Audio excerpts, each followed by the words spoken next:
Welcome back. We're on day 5, the price we pay, day 5 of the court case. And we'll be covering that today, day 5. The price we pay, Jehovah's Witness appeal. So day 5 is held in the Borgarding court. And former Jehovah's Witnesses outside of the Borgarding court, these are ex-Jehovah's Witnesses, where Jehovah's Witnesses are representatives are on the left and Norway's representatives facing them on the right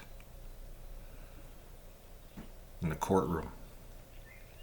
Now, again, this is published by Miss Usato.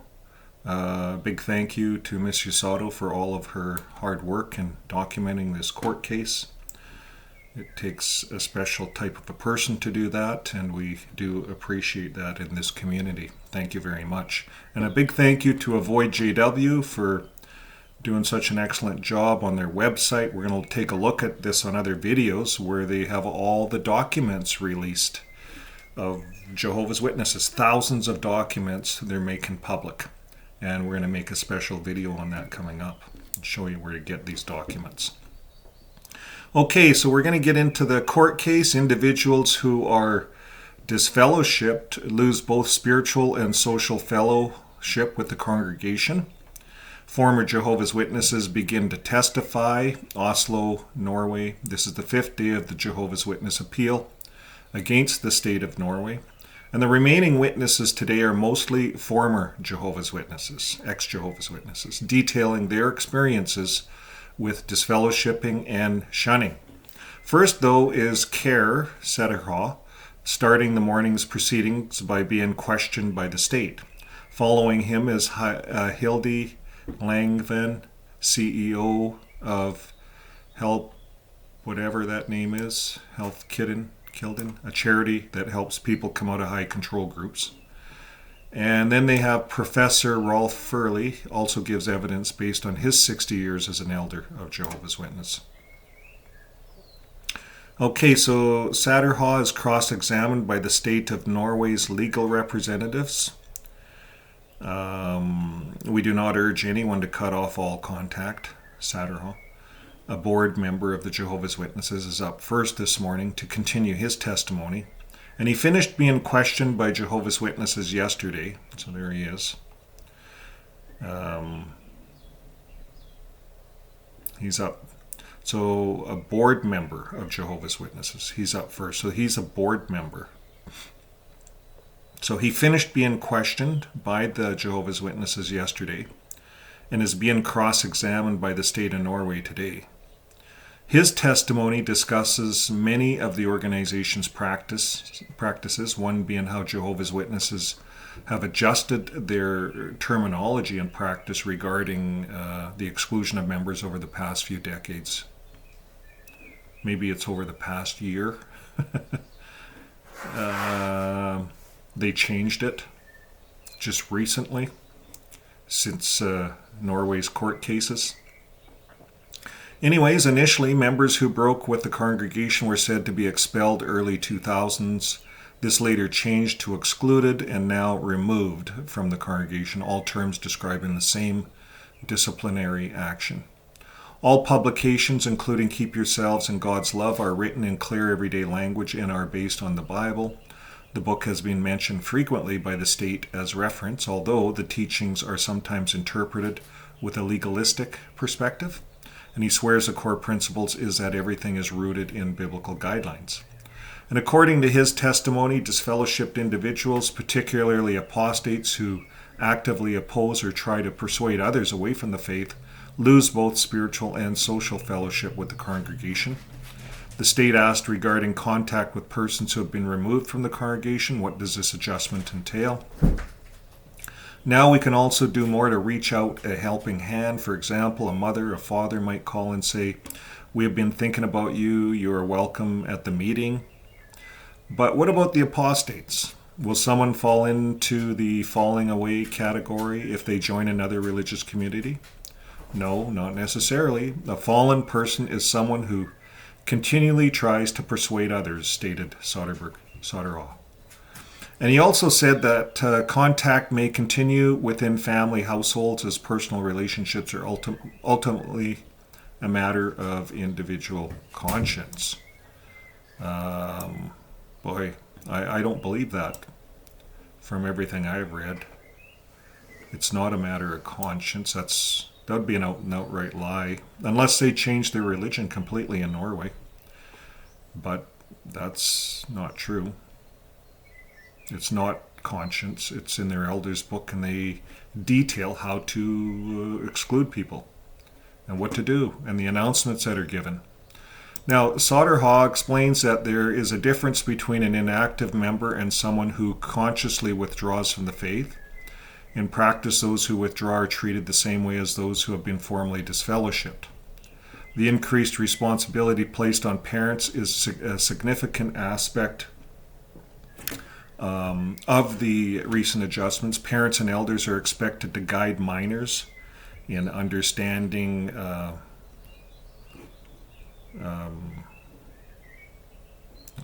just blew that up.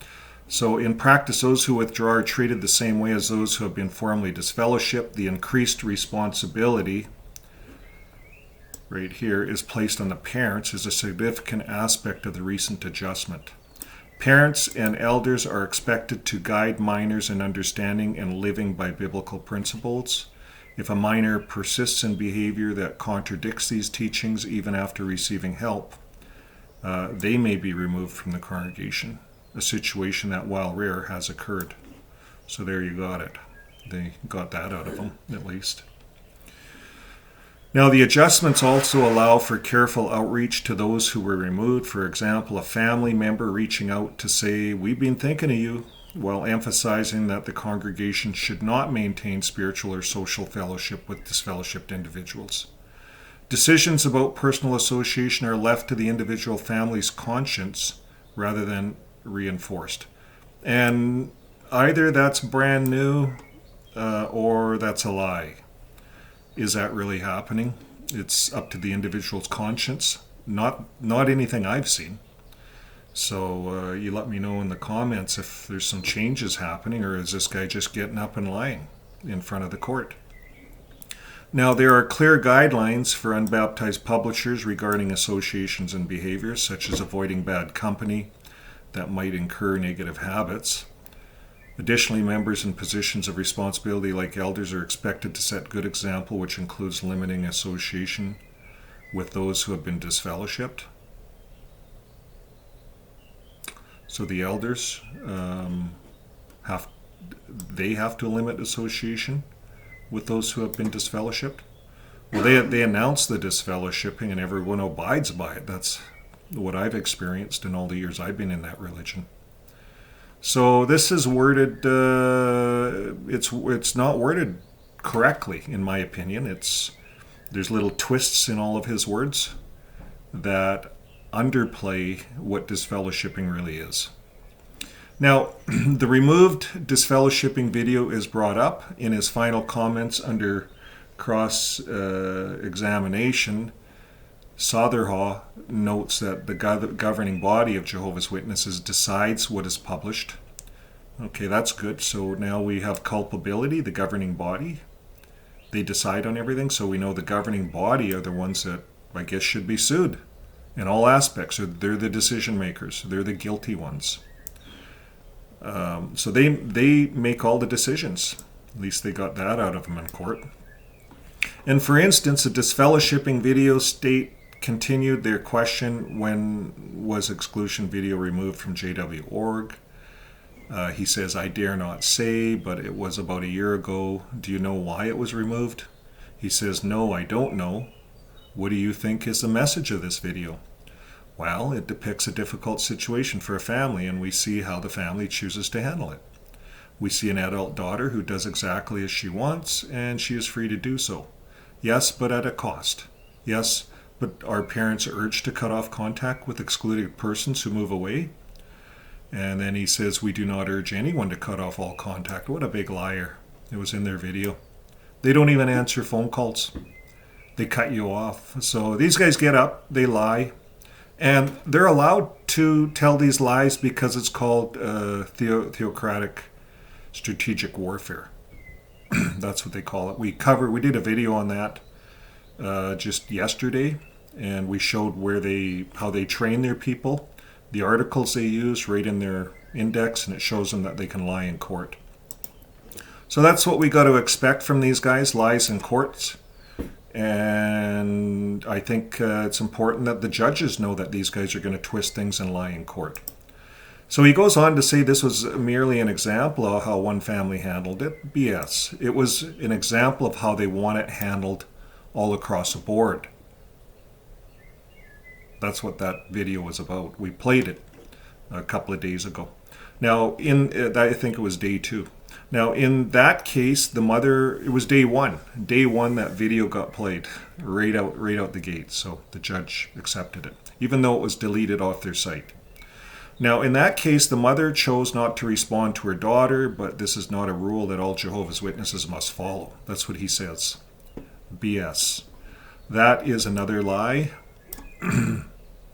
Big lie. It's in their elders book. We're going to Avoid JW has released the elders book to everyone to look at, and we're going to run a video on all the literature that's released, thousands of pieces of literature, so we can cross-examine this religion ourselves.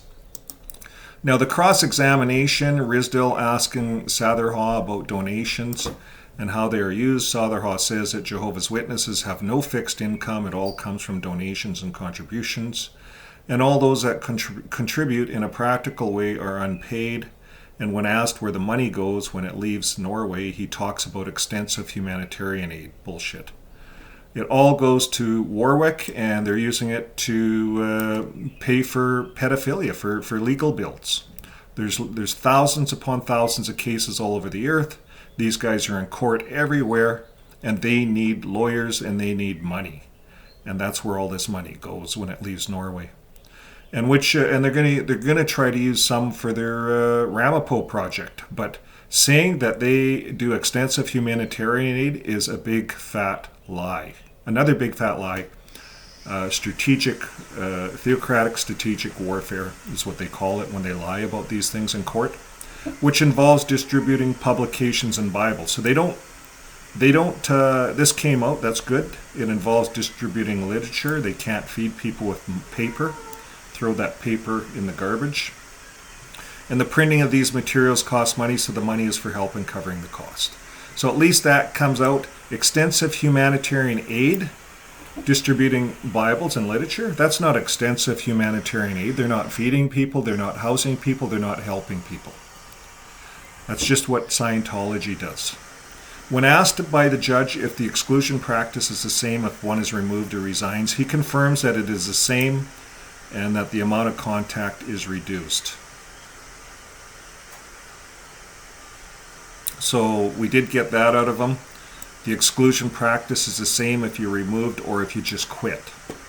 You see, there's nothing in the Bible that says you should be shunning people that just quit going to your church, to your religion. But they do. They treat it the same.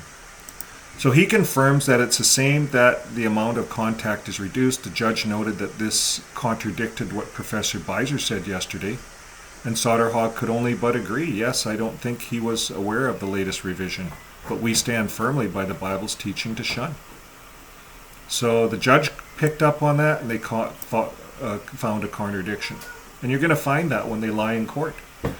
Anybody lying is going to be caught in their own lies. You just have to run it long enough. Let them keep rambling and keep asking them questions. They're going to be caught in their own lies. Okay, now we get into the state witness. Witness number 1, Miss Langvann. It says we had a survey and we discovered that 50% had suicidal thoughts from the shunning practice. 50%. 50%. Miss Langvann's testimony centers on the experiences of those who reach out to Hjelpekilden, the source of help for support, revealing the profound emotional and social impact of exclusion from Jehovah's Witness community. States build questions over her about faith. Do Jehovah's Witnesses isolate themselves in this? And she says, in general, everyone is faced with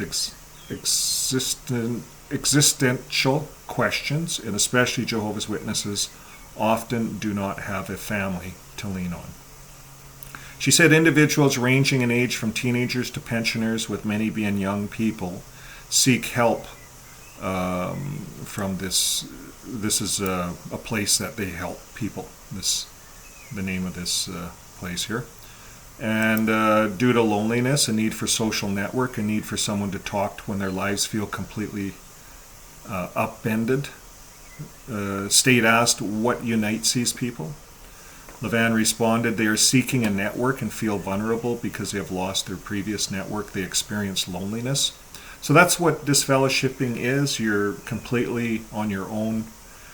You have no network, and the elders treat you like you're worse than the world. They'll talk to the worldly people out there, but you are worse. They won't talk to you. Many describe a profound loss stemming both from being forcibly removed, kicked out, or choosing to leave, and the pain of losing their established support system. This loss is compounded by the fact that many Jehovah's Witnesses lack family support, making the effects of exclusion even more acute. Testimonies include painful everyday situations, such as meeting estranged family members in public where greetings are avoided, or receiving requests from relatives asking to reconnect despite deep-seated hurt. This constant reminder of lost connections creates lasting emotional scars. Not only do former members suffer, but even current adherents express fear of consequences of leaving, worried about the possibility of losing family ties. You see, a lot of people are in there, they just keep in there because they're all afraid of disfellowshipping. You can't leave. Once you're in that religion and baptized, you cannot leave without consequences. And that's all coming out in this court, and it's good that it is. So not only do former members suffer, but the current members express fear of leaving. They're worried about getting disfellowshipped also. And this pervasive atmosphere of exclusion is so severe that a survey mentioned in the testimony found that 50% of those affected had experienced suicidal thoughts, a significantly higher rate than what is typically seen in other groups facing social exclusion. And Ms. Langvann emphasizes her strong confidence in the truthfulness of these experiences, underscoring that while some people contact this help place because they are considering leaving the community, others are reaching out while still remaining in it, all grappling with the pain of disrupted social network. And under a cross-examination, Ms. Langvann stated that she was baptized into the Jehovah's Witnesses and explained that her departure was more about her supportive role since she was married to a baptized member than an outright exit. And she confirmed that she has not had any personal contact with Jehovah's Witnesses since leaving, although she does maintain contact with a few individuals experienced in other religious communities. Additionally, she reiterated her earlier observation from the district court that while many minors are in contact often through intermediaries like health nurses or other health professionals, her overall stance in the matter remains unchanged. So, Miss Langvann. So she's the witness number 1. And now witness number 2 is Dr. Furuli. Now, Jehovah's Witnesses are expected to believe what is written in the Watchtower, even if they don't understand it. Dr. Furuli. And that's true. They look at the Watchtower as God, from God. The Watchtower is obeyed over the Bible. That's right in the Elders' Book. They obey the faithful slave over the Bible. They only use the Bible as a book they can seek. And they use their twisted Bible, their New World Translation, which has many omissions, many additions. It's not even called the Bible. It's called a translation. If they did call it a Bible, they'd get sued. They'd have their asses sued off them, because that book is a disgrace to anybody out there that leaves this religion and starts looking. I started looking. I did a lot of videos on the Bible. It's just a piece of crap. They've twisted it and taken it and changed so much in there. Take that Bible and throw it out. Even their old 1984 edition was better. It didn't have everything removed. But this latest Bible, piece of garbage. Now, getting back to this court case, Dr. Furuli was next to testify. He also testified for Norway trial last year. And Furuli is a Norwegian linguist, retired university lecturer. He was a member of Jehovah's Witnesses and an elder with the group from early 1960s to 2020. And he was expelled for criticizing the leadership, but he remains a firm believer in the faith. Rolf Furuli testified that he was a Jehovah's Witness for 59 years, served as an elder from 1963 until 2020, and despite his long service, including roles as an elder, teacher, hospital liaison committee member, he was disfellowshipped for criticizing the governing body of Jehovah's Witnesses. Nonetheless, he regards himself as a believing witness, even though the organization no longer accepts him. Okay, so Furuli explained that Jehovah's Witnesses treat their literature, particularly the Watchtower and the Elders' Book, as authoritative. While these texts do not hold the same status as the Bible, members are expected to accept their teachings without question, even if the explanations seem complex or illogical. And he emphasized that the literature is intentionally written in simple black and white language for children and adults, leaving no room for personal interpretation. And according to Furuli, the Elders' Book sets out 48 grounds for disfellowshipping, with only 11 directly supported by the Bible, and the remainder established by the governing body.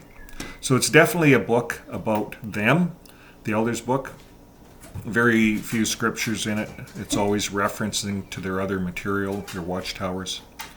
And it says these grounds include clear moral transgressions and actions such as disagreeing with the governing body, maintaining contact with those who have been excluded, and engaging in intimate interactions, and even more recently, dissent regarding the organization's stance on vaccines during the COVID-19 pandemic.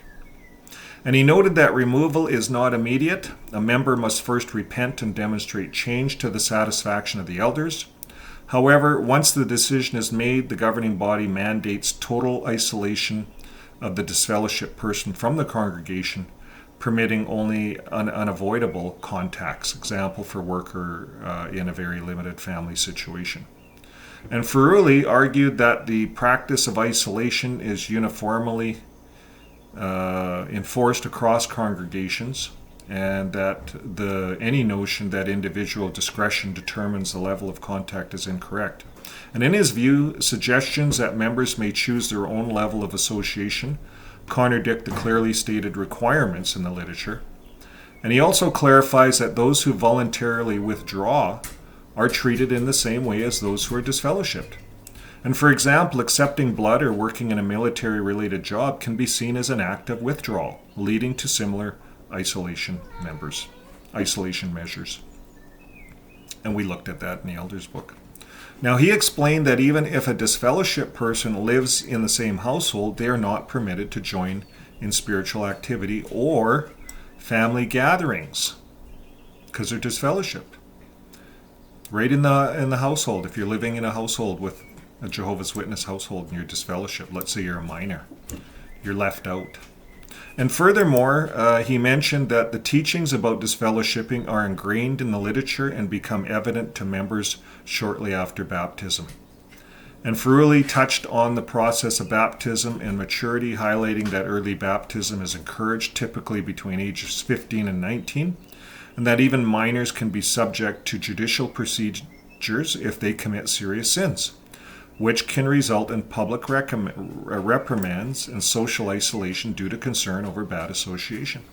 And this happened to my kids. They got reprimanded and disfellowshipped. Under cross-examination by Jehovah's Witnesses, he confirms that he has published 2 books, runs a website on related topics, and Furuli explained that he was disfellowshipped from the congregation because of religious disagreements, specifically after he criticized specific issues by sending his book to the governing body. And Furuli stated a little while ago, Jorgen Peterson commented that it was up to each individual's conscience. This is not true. It's an outright lie. I'm glad that he brought this out. Like, these guys just outright lie off the platform. Again, theocratic war strategy. And they have a clean conscience doing it. They think they're protecting their religion, but they're lying in court. One of the 7 most detestable things to Jehovah. It's right in their Bible. Now, if Jehovah's Witnesses had practiced what Jorgen Peterson described, that person would have been excluded. Yeah. You get up and lie, you'd be excluded. But he says it's not true. Okay, Furuli acknowledged that being disfellowshipped for disagreements is common. During his long tenure as an elder from 63 to 2020, he adhered strictly to disfellowshipping arrangements, although in his congregation very few members were actually disfellowshipped. And when asked about children, Furuli noted that while he himself does not have children, his family does, which enables him to comment on matters involving contact with children. And he also agreed that the branch office provides guidance and confirmed that prospective members undergo a Bible study before baptism. And regarding the study material, specifically the book titled What the Bible Can Teach Us, that outlines the procedures for serious sins. And he could not recall if it had mentioned exclusion, but he noted that it was reviewed before baptism. And we can take a look at that later. Now, Furuli reiterated his strong criticism of exclusion disfellowshipping system, stating that he is opposed to it at the highest degree.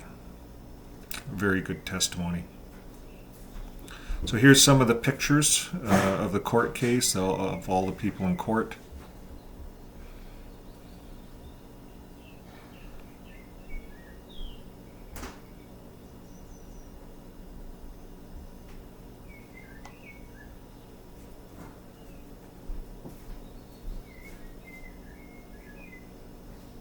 Looks like they have the Jehovah's Witnesses and everyone. They packed the courtroom. Remember, the Jehovah's Witnesses all rush in to pack the courtroom so that the reporters have no room to sit. It's just a tactic that they played right from the get-go.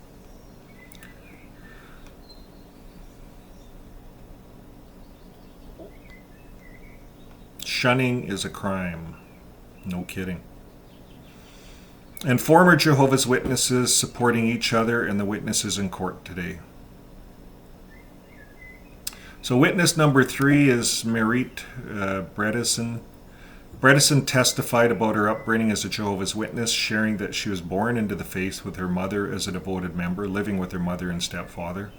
And as a child, Merit attended 2 meetings a week, was expected to be well prepared for them. And she did not have many outside friends because her mother discouraged association with bad company, even before baptism. And she served as an unbaptized publisher, preaching door to door. Preaching door to door. So she was an unbaptized publisher. And, you're not even baptized. You're just going over questions. The first thing they do is they get you into the door to door ministry. You don't know anything. I remember when they did that to me. And you're out there, you feel so uncomfortable. You've got no training. And they're calling you a preacher. They're calling you like an ordained minister going out and preaching to people, and you're not even qualified. You're just a kid. So that has to change. Jesus, I always put this in there. Jesus didn't start his ministry, didn't get baptized until he was 30, 29, 30. So there's the example we want to follow. And he was trained and he went out. He had knowledge. 30. There's a big difference when you're 30 and when you're 15. You lose. There's 15 more years of training that you need as an adult to be any good at this door-to-door preaching. But Jehovah's Witnesses, they're such a cult. They get these kids out there preaching and they're not even baptized. They're not even qualified. It's complete garbage. Complete garbage. To me, that has to change. It kind of is, but it has to change big time. Okay, so Bredesen was baptized at age 14, a typical age for baptism at the time. That's about the time my kids got baptized. My 2 kids, 14. And they wanted to get their learners. In Canada, you can get a learners, driver's license learners at 14. And the deal was we would use coercion. Everyone in the congregation did this. We'd say to our kids, you can't get your learners, your license, until you're baptized. Then you're responsible. So, of course, the kids, it was all a thing, and the kids would all get baptized. No one really knew what it meant or really understood the whole thing. It was just a thing to do. All these kids would get baptized.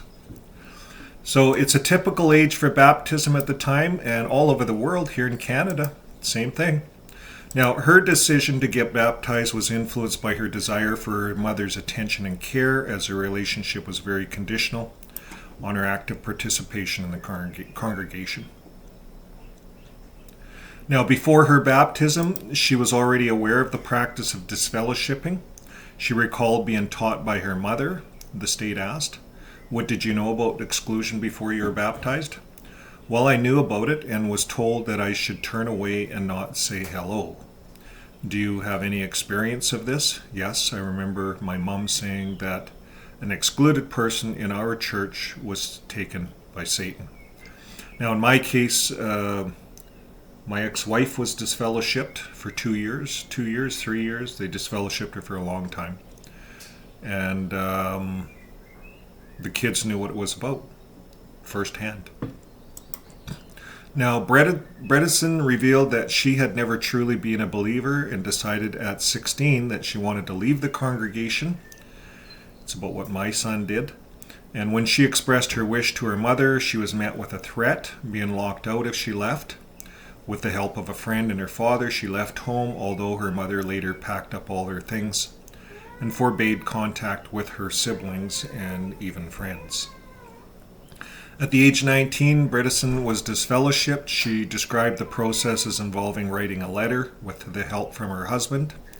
And she recalled the painful moment when her older sister chastised her for choosing disfellowshipping, highlighting the permanent break in contact that followed. And since then, she's had no contact with the Kingdom Hall. They call it a church in here. And only minimal, sporadic contact with her mother, once when she reached out after having children. And Bredesen expressed that without her father's intervention, she might have been trapped within the congregation, or worse, might not be here today. And although she acknowledged that being kicked out of one's home is not common, her experience was intensified by her mother's strict adherence to the faith. So there you go. That's what it's really like. That's the truth. There's no twists there. There's no lies. That's how it is. Witness number 5, Maria Stenhaw. She's also an ex-Jehovah's Witness, went into her judicial committee when she was active in the faith, being born and raised in it. With high emotions, she brought up the elders investigating her life while probing sexual questions.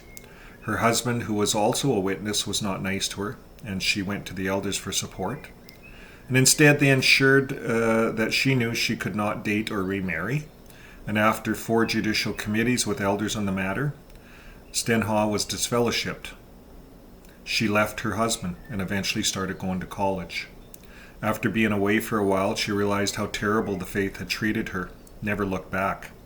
Today, she is completely shunned from her family, who are still Jehovah's Witnesses. She attended her sister's wedding, but her parents didn't even approach her. What a shame. So there's the truth. This is how it really is. This is what it's like to be disfellowshipped. Another good witness on the stand that's telling the truth exactly how it is.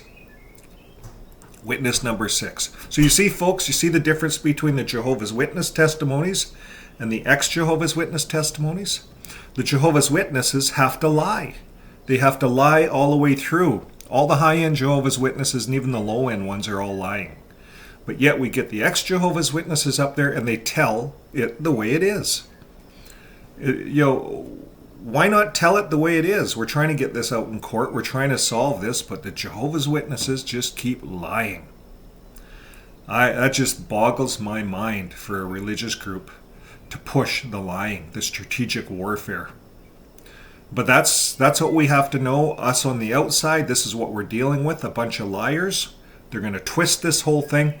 That's why Norway is doing such an excellent job in this court case. That's why this is taking so long, because they're getting everything out, both sides, and the Jehovah's Witnesses are getting trapped in their own lies. That's the beauty of all of this. So we have to just, like Jon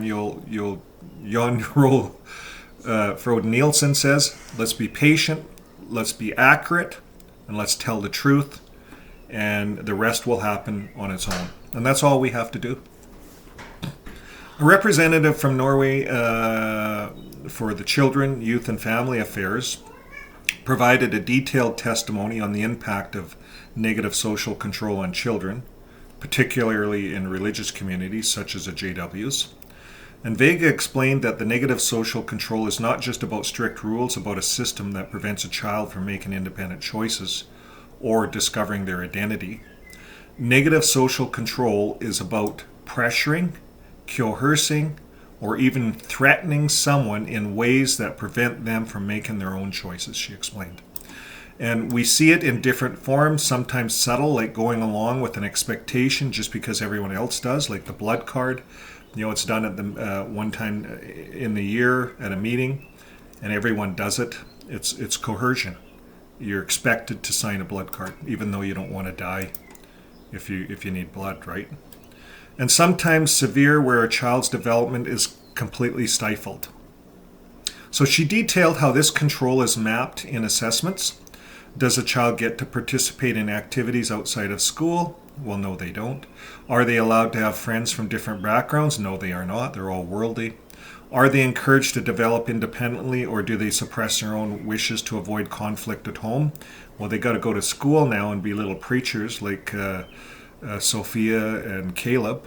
All those little kids movies shows that they go to school, and their whole game is to convert kids at school to the religion. We also look at the consequences children face when they do not comply, she added. Are they reprimanded? Are they isolated? What punishments have they received before? There are two common reactions, she noted. Some children completely submit. They obey the rules. They avoid conflict. But the cost is their independence. These children grow up with little trust in their own decision making. They doubt themselves and struggle to act on their own wishes. You see, it's all manipulated by the Watchtower. This organization goes to the Watchtower to go to the bathroom. They have to read an article on how to do that. Now, others, she explained, rebel. These children push back against the restrictions, but often leads to serious conflict within the family, and they want to live their own lives, but doing so, they create chaos at home. Many of them end up leading a double life, and one identity for their family, another for the outside world. And we've seen that. I've seen that within my own children. It is frustrating to sit and listen to what I believe is obfuscation. Obfuscation. Let's take a look at that word, see what that means. Okay, so here it is, obfuscation, the action of making something obscure, unclear, or unintelligible. When confronted with sharp questions, they resort to obfuscation. And that's what Jehovah's Witnesses do. The elders do that. There's so much that is not said. Former Jehovah's Witness elder Lassie Stromvist was interviewed for Dagen magazine, and has exposing a chilling reality. Members of the organization are conditioned to withhold or distort the truth, even in court. I'm glad he's bringing that out. And if it serves to protect their religious community. This is something that is not talked about loudly, and it is a subculture in Jehovah's Witnesses. So I'm glad that's being brought out. You can't trust Jehovah's Witnesses in court. They're going to lie. So long as everyone knows that, you know what you're playing with. November 15, 2004 was mentioned in the former witness's testimony today, where it opens and stated that while witnesses should not commit perjury, they are also not obligated to disclose complete information to those who may harm Jehovah's people. And we read that yesterday. We covered that, how they lie, why they lie in court. Now, this stance is justified by biblical references where figures such as Abraham, Isaac, Rahab, and even Jesus refrain from telling the whole truth. Do not give what is holy to dogs, nor throw your pearls before swine. That's the scriptures or the sightings they go to. And in essence, Jehovah's Witnesses believe they are at war, not physically, but spiritually. The May 1st, 1957 Watchtower describes it as theocratic warfare, commanded by God, where witnesses are likened to sheep among wolves. And in this battle, deception is acceptable if it protects the cult, the organization. And they must at all times be very careful not to reveal any information to the enemy, that would be the court, that he could use to hinder the preaching work. So that's the game plan. They're not going to tell the court the truth. They're going to lie. And this means that when Jehovah's Witnesses appear in court, they may not feel bound by secular law that demand full transparency. Instead, their primary allegiance is to the organization and the cult leadership. Stromvist explained to Dagan, protecting the organization, protecting the cult, let's be clear, from things that put them in bad light, which can prevent recruitment of new members, is above everything, even the Religious Communities Act. So they will lie, they will hide pedophilia, they will hide crimes within their religion, all to prevent a bad name. So Jehovah doesn't get a bad name, as if the God of the universe needs that. We all know this is about Jehovah equals Watchtower. It's so the Watchtower doesn't get a bad name. This has nothing to do with God, but they like to put it all on God. Now, this doctrine has alarming implications. If Jehovah's Witnesses believe they are engaged in spiritual warfare with the legal system, can their testimonies in court be trusted? Absolutely not. No. Their testimonies are garbage. Let them talk, but work your way around it. And that's what this court has done. It lets them talk. It lets them bury themselves in their own lies. And that's what makes it interesting. Now, can justice be served when an organization conditions its members to withhold inconvenient truths? Well, Jehovah's Witness spokesman Jorgen Peterson has denied these allegations to Dagan, stating that Jehovah's, again, he's a big fat liar, Jordan Peterson. We know what the Bible says. He's going to hell. That's what happens. The 7 most detestable things: lying, and this guy who's manipulating and coercing other people to lie. His end result isn't going to be good, according to the Bible. Now, he's denied all the allegations, stating that Jehovah's Witnesses are known throughout the world for encouraging all church members. Why do they use this church? Kingdom Hall members, cult members. You see, they're trying to make themselves look like other churches, and they're not. So that's why they're using the word church.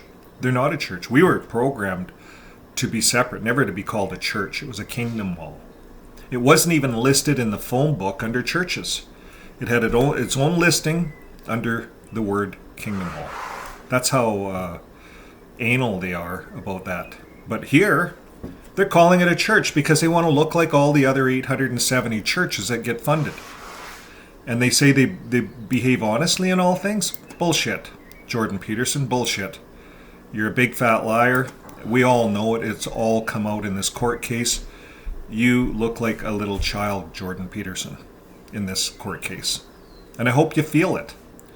However, this is carefully worded response. It does not direct refute the doctrine of the theocratic warfare. Instead, it presents an idealized version of Jehovah's Witnesses while ignoring the organization's own literature that explicitly endorses strategic deception.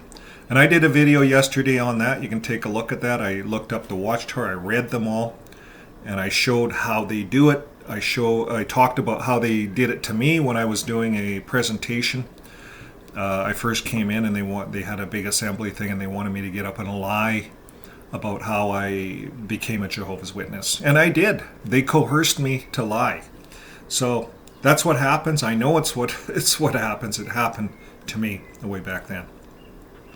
Now, Jehovah's Witness lawyer Anders Risdale, also interviewed by Dagan, insists that all witnesses in the case will testify truthfully. Bullshit. All persons who testify in their region court cases are obliged to tell the whole and complete truth. That's a big fat lie. This guy himself is a liar, Risdale.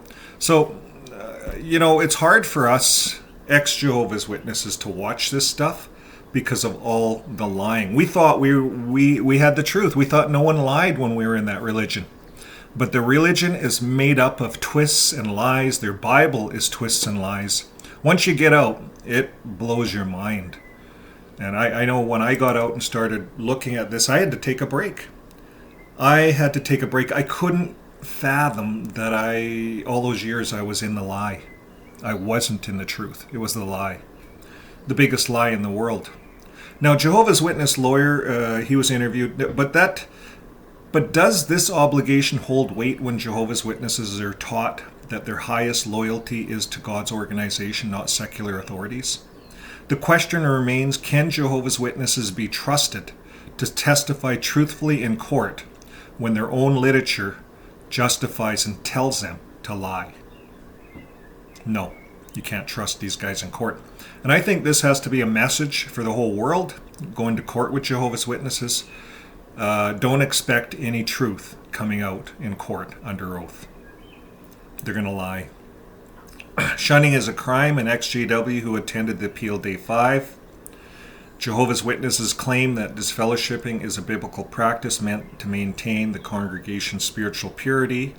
But the testimonies heard today from former elders, governing body, insiders, and ex-members tell a very different story. We've been waiting for these testimonies because after hearing active Jehovah's Witness lies, they call them testimonies, the truth needed to come out soon for the public to understand.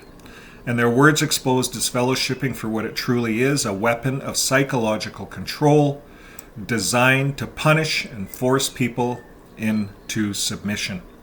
And that's what it's all about, disfellowshipping. That's what it's all about. So I don't know how they can downplay this in the courts, but Norway certainly isn't letting that happen. Now, the idea that if a person loses all their friends and family, they will be so shaken that they will return. This is what it's about. This is what it's about. Now, this isn't about spiritual discipline. It's about breaking people down emotionally until they have no choice but to come crawling back. Or they get very angry and they lash back at the Kingdom Hall. We see all over the world all kinds of things. Kingdom Halls being burned down, people being shot. Germany, a mass shooting in the Kingdom Halls, bombs exploding cars. All of this stuff is a result of their shunning and their manipulation and breaking people down emotionally until they have no choice but to come back. But some people aren't coming back. Some people are so angry that they're venting. And there's no help for these ex-Jehovah's Witnesses. 50% of them think about suicide. They have nowhere to go. This is a destructive cult that has to be shut down worldwide. And thanks to Norway for doing what they're doing, they're setting the example for the world. Now, Furuli did a good job describing the policy with chilling clarity. The organization deliberately cuts off every form of support, friends, family, and even employment opportunities. And that's true. If you're working, let's say most Jehovah's Witnesses don't have higher education. They work for janitor companies owned by some other Jehovah's Witness. And you get disfellowshipped, they're going to kick you out. They're going to give you notice. You got to leave. And to leave disfellowshipped individuals with nowhere else to turn. So the official Jehovah's Witness literature makes this crystal clear. We do not have any spiritual or social fellowship with excluded persons. Keep yourself in God's love. Page 207. And this is not a religious consequence. It's total social exile. The Secret Elders Manual, Shepherding the Flock of God, reinforces this policy with strict instructions. And it says, apart from unavoidable contacts such as work, something very special in the family, such as writing a will, total isolation is required. That's what it says, shepherding the flock of God. This is what the elders book trains the elders to do in the congregation. How can they get around that in this court? I don't see it. Now, despite these explicit policies, Jehovah's Witnesses representatives continue to mislead the public, like we've heard. They continue to downplay this disfellowshipping. Why? Are they embarrassed? Are they ashamed? No, it's all about money, because they know they're going to lose millions because of their sinister policy of disfellowshipping. And today we heard the claim that disfellowshipping is a personal choice, BS, and that members can decide whether or not to associate with them, BS. But Furuli, who lived with the organization for decades, refutes this outright, and so do thousands and thousands of us on the other side refute this outright. This is not true. It's an outright lie. If Jehovah's Witnesses had practiced what they claim, that person would have been excluded. In reality, any Jehovah's Witness who refuses to enforce shunning risks being disfellowshipped themselves. It's not a suggestion. This is an enforced rule. It's in their elders' book. So what does all of this tell us? The testimony given today proves beyond any doubt that Jehovah's Witnesses do not practice disfellowshipping as an act of love or spiritual discipline. Instead, it's a system of control designed to maintain absolute obedience. And that's what it says in the elders' book, obedience over anything. I want to show you that right now. Okay, this is a Shepherding the Flock book, the 2024 edition, April 2024, the latest one. And we're going to go down, how does an elder body work? Right here. They seek to understand the Bible, but they obey direction from the faithful, from the cult. So they have to obey the cult, and you can look at the Bible. Well, you look at their Bible is twisted. It's not a real Bible. It's a New World Translation. It's not a Bible. But you can seek to understand from their Book of Mormon or their Book of Jehovah's Witnesses, what they should call it. It's not a Bible. But they want you to obey the direction from their faithful discreet slave, from their overseers, anybody that's appointed to take the lead at the branch office, and the cult overseer. Circuit overseer. So that's right in the elders' book. And that's what they believe. Okay, so instead, a system of control designed to maintain absolute obedience. Obey, obey, obey. That's in every video, every kid's video, right in the beginning of the elders' book. So if you are inside the organization, you stay not out of faith, but out of fear of losing everything. That's why you stay. And if you are disfellowshipped, you are cut off, erased, and left with nothing. And if you question the leadership, you will be silenced. You see, I questioned them. They gave me a cease and desist letter, a legal letter saying, don't contact us again or we'll sue you. So that's basically what that cease and desist letter means. And this is not about scripture. This is about power. If disfellowshipping were indeed loving discipline, people would not be forced back through fear of losing their family. This is an important statement. And if Jehovah's Witnesses truly allowed personal conscience in matters of association, members would not risk being disfellowshipped themselves for refusing to shun loved ones. And if the governing body truly believed their policies were moral, they would not hide videos or mislead courts and rewrite history. So there's what's happening. We have a governing body that will do everything they can to lie and cover up how they really do things. And Jehovah's Witnesses do not have a choice when it comes to shunning. Those who leave are erased. They no longer exist. They call them dead. And those who stay live under the constant threat of expulsion. This is not faith, it's coercion.